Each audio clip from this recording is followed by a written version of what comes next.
It's been called Tamil Nadu's Jallianwala Bagh tragedy. 11 people shot dead by the police in Tamil Nadu, including another person today. All citizens protesting the expansion of a Sterlite copper plant in Tuticorin.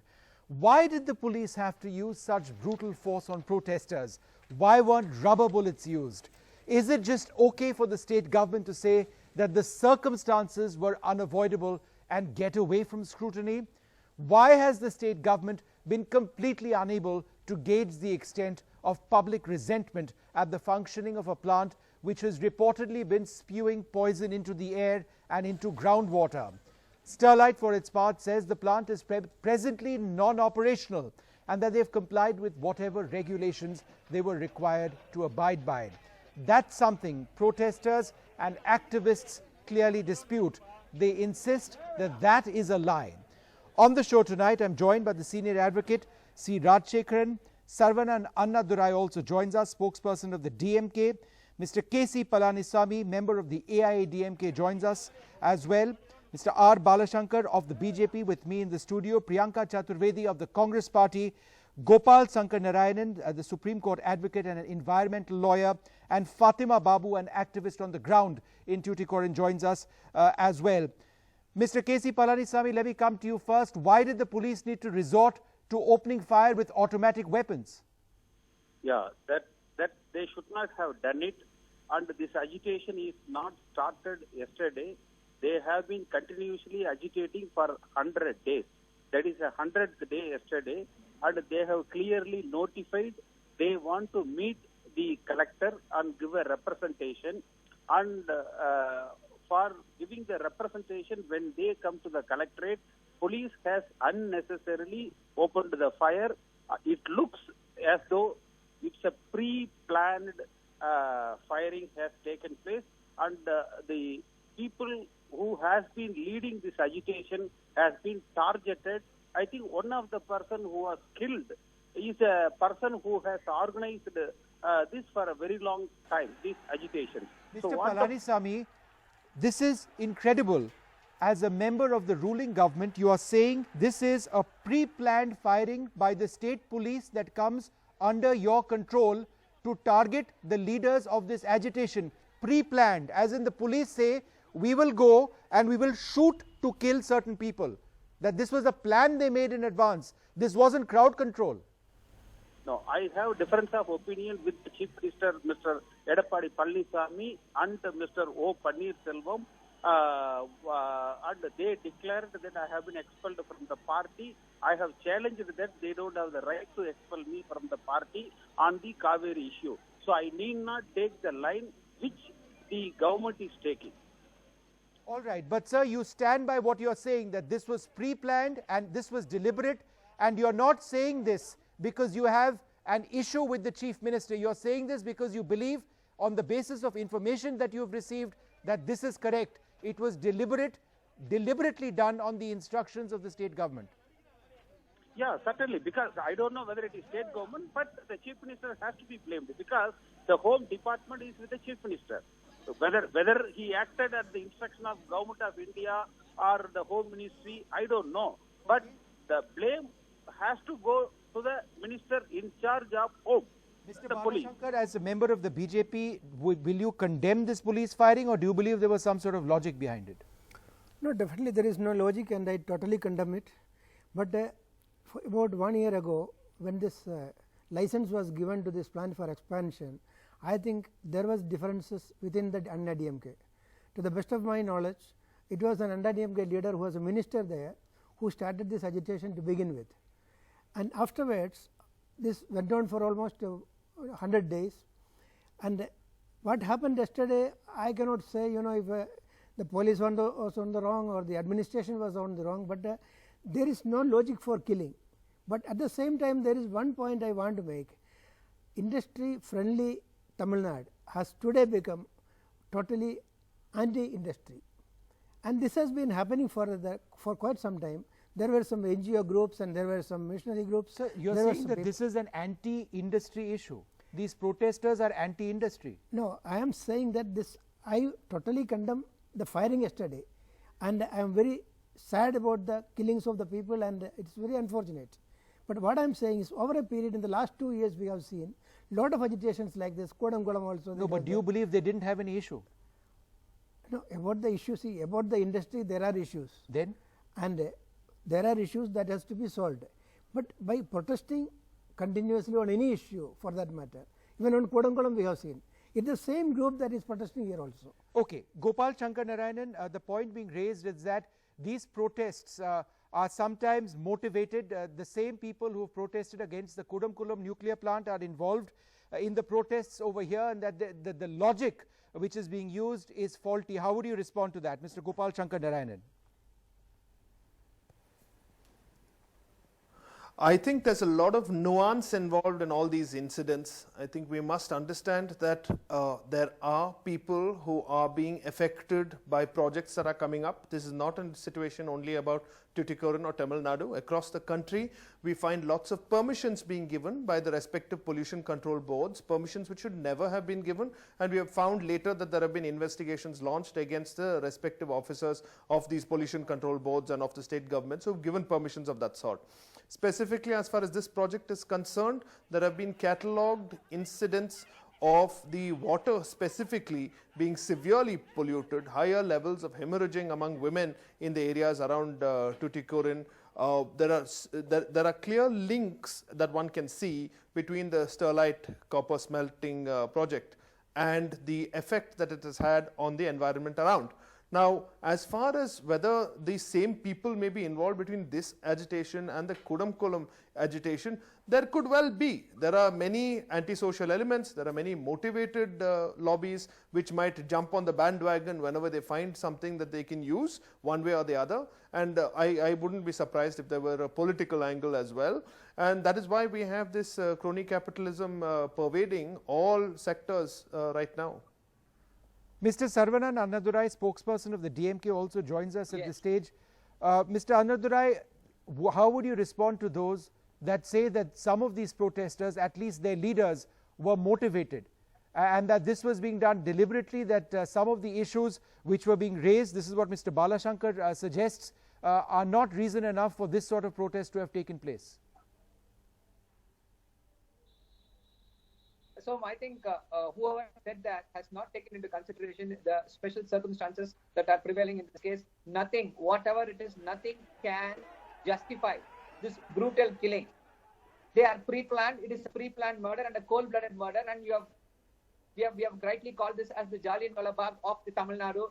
It is even worse than that, because at least General Dwyer, but here we have the Chief Minister who's heading the Home Department and is killing our own people. And it is your reporter, Mr. Sam Daniel, who broke the story, that the video voice which said that at least one people should be killed.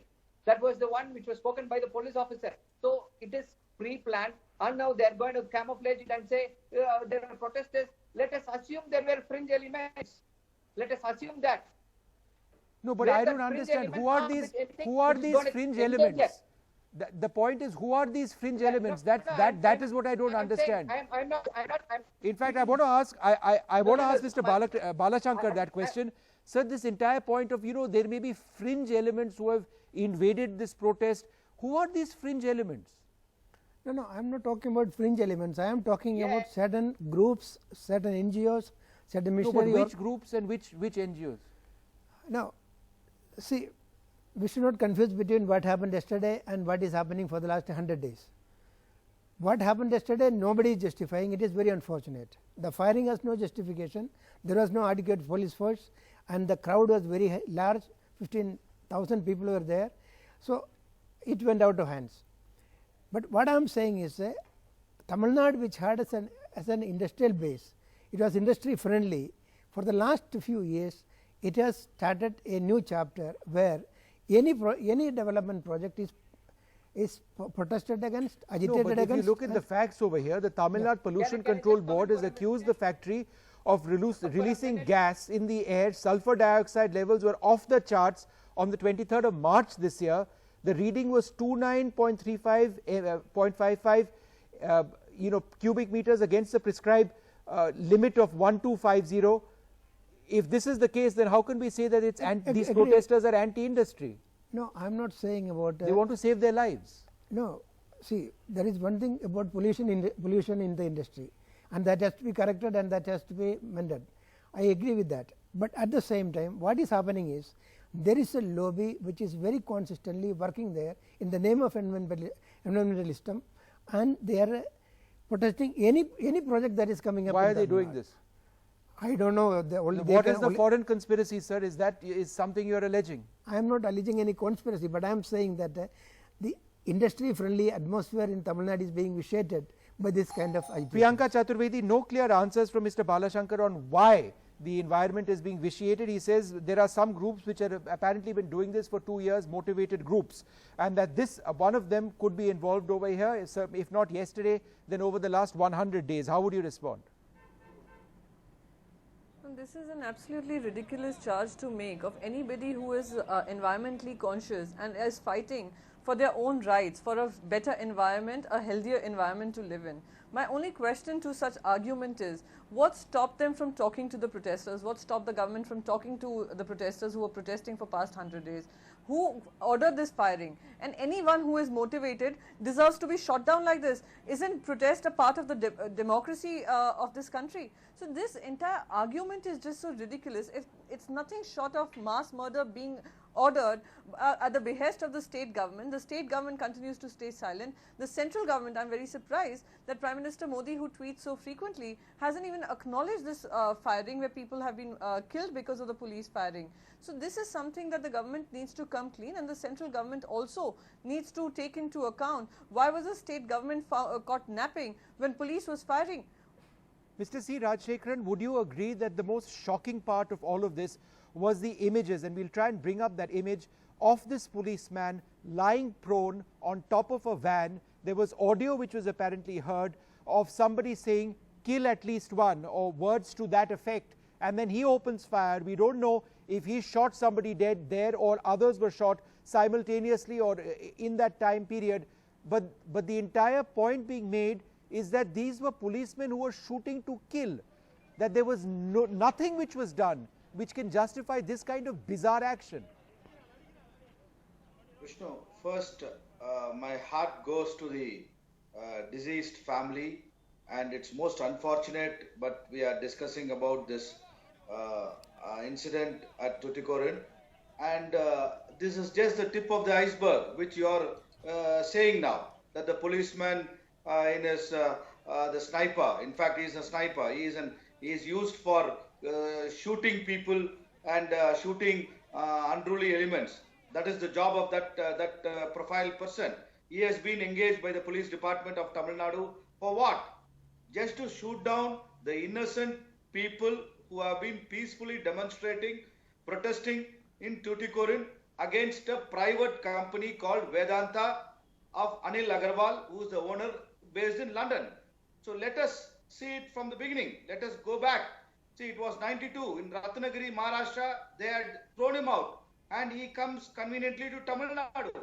There is a red carpet rolled out to him, and he starts a company, all clearance, Ministry of Environment and Forest and Ministry of other whichever ministry, they gave permission to start this company at Tamil Nadu, Tuticorin, and everybody has to be held responsible. Today, the people have been protesting only for their life, only for clear, clean air. They want to breathe, they want to live, they want to live without cancer, because the famous slogan being aired everywhere, I could hear it from your videos also, "For you, copper and forest cancer." So does this company need to be there, or it has to be shut down immediately by the Ministry of Environment? Okay, so we tried to speak to Sterlite. Just to be clear, they refused to be a part of this show. They said, "It's with great sorrow and regret that we witnessed today's incidents around the protest today at Tuticorin." This is yesterday's statement. "The company has appealed to the government and authorities to ensure safety of our employees, facilities and surrounding communities. Sterlite copper plant is non-operational as we await approval for the consent to operate." So this is what their statement yesterday was. I'm also joined by Fatima Babu, an activist on the ground. Fatima, the argument being raised is that the crowd went completely out of control. They were deliberately trying to attack people inside that Sterlite compound. They were trying to destroy property over there. The police had no option but to resort. As somebody on the ground over there, What exactly did you see? This is a very, very unfortunate and cruel thing to say about a people who are just fighting for their right to live with dignity, which means to live with good health. We have been struggling for the past 23 years, and it became too much for us to bear. We had to set things right. We had to ensure that Sterlite was driven out of our city, because there were deaths happening everywhere. People were simply dying of cancer. In every family there were deaths. Every day we were attending the funerals of victims of Vedanta. There were children dying, helpless, blameless children who were dying of cancer. It was said there was arsenic in their blood. So in the midst of all this, when things became too much to bear, we thought that it would be right to go and meet the collector. We have tried very often to meet the collector, and very often we have failed. And this time we thought we are going to meet him. We'll just sit there and meet the collector at all costs. That's all. We had no other intention. There was no intention of violence. There was no intention of any kind of attack. The simple demand that came deep from our hearts was, we want to live. We just want to live. Can we you want describe our to us, our ma'am, the children moment to when live the a police healthy opened life? fire? What exactly was happening at that stage? At what moment did the police open fire? You were there on the ground. Were there rampaging crowds? Were the police being attacked? What was the trigger? Actually, the people wanted to reach the collector's office, and all along the way there were efforts to stop them from moving forward, from forging ahead. That became the disturbing point initially, but still they persevered, because we had to meet the collector by all means, and to let him know, register our feelings of sadness, anger against all this wickedness that was happening against us, helpless people who have been struggling in so many ways. And when they reached, I was not there exactly at the spot, but I know everything, because I am part of the whole struggle against the Sterlite, and most of my friends, my people, were all there, people who have been struggling in the struggle with me, and we know that there was no attempt by the people to really confront the police or the administration. It was only that they wanted to reach the spot without any kind of hindrance. Okay. But there were attempts by the police to stop them, and so they had to forge ahead. That was the condition. Gopal It was not Shankar as if they Narayanan, used another any way of kind looking at violent this. methods to reach their ends. Okay, Gopal Shankar Narayanan, another way of looking at this would be to look at what the Supreme Court has done. Now, they took note of a lot of complaints about the operations of this plant, and in a verdict on the 2nd of April, they said that many of the deficiencies which had been pointed out by the Tamil Nadu Pollution Control Board and NDTV have been removed, and therefore, and I quote, as the deficiencies of the plant of the appellant Sterlite, which affected the environment as pointed out by NDTV, have now been removed. The impugned order of the High Court directing closure of the plant of the appellants is liable to be set aside. Therefore, the operation of the plant, I know it's not working presently, but the operations of the plant were cleared by the Supreme Court. In a situation like this, wasn't the state government bound to ensure that there was protection to the plant, that its operations could continue, if not immediately, then in the long run? Vishnu, I think there are a couple of factors to be borne in mind. Unfortunately, in these kind of litigations, the Supreme Court is given the picture that the litigating parties give it. So that picture is limited really to the issues of whether there is a technical environmental clearance, and the Pollution Control Board, the government and Sterlite are the essential parties there. NDTV comes in as possibly a consultant and giving its report on how things stand. However, the larger interest of the community is there. This is an Erin Brockovich moment for Tamil Nadu, where people are dying. There are clear issues. you have enough of an issue for several thousand people to pour out on the streets and be there for 100 days. Now this is something for the state government to have considered, to have kept in mind, and the Supreme Court's order will not stand in the way if the state government feels that the health of the people there have to be protected in some way.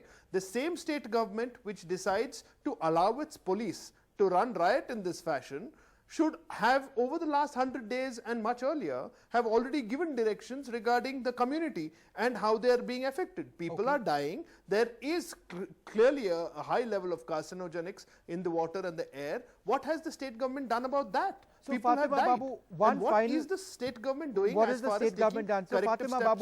Babu, in geographic terms, can you tell us, and in numbers, how many villages around this particular plant are affected by bad groundwater? Are there any numbers to suggest that there is a rise in cancer cases? Do you have those numbers? Is it groundwater which is more of a problem, or air pollution which is more of a problem? How do you quantify this environmental nightmare that you talk about, the health nightmare that you talk about? Yeah.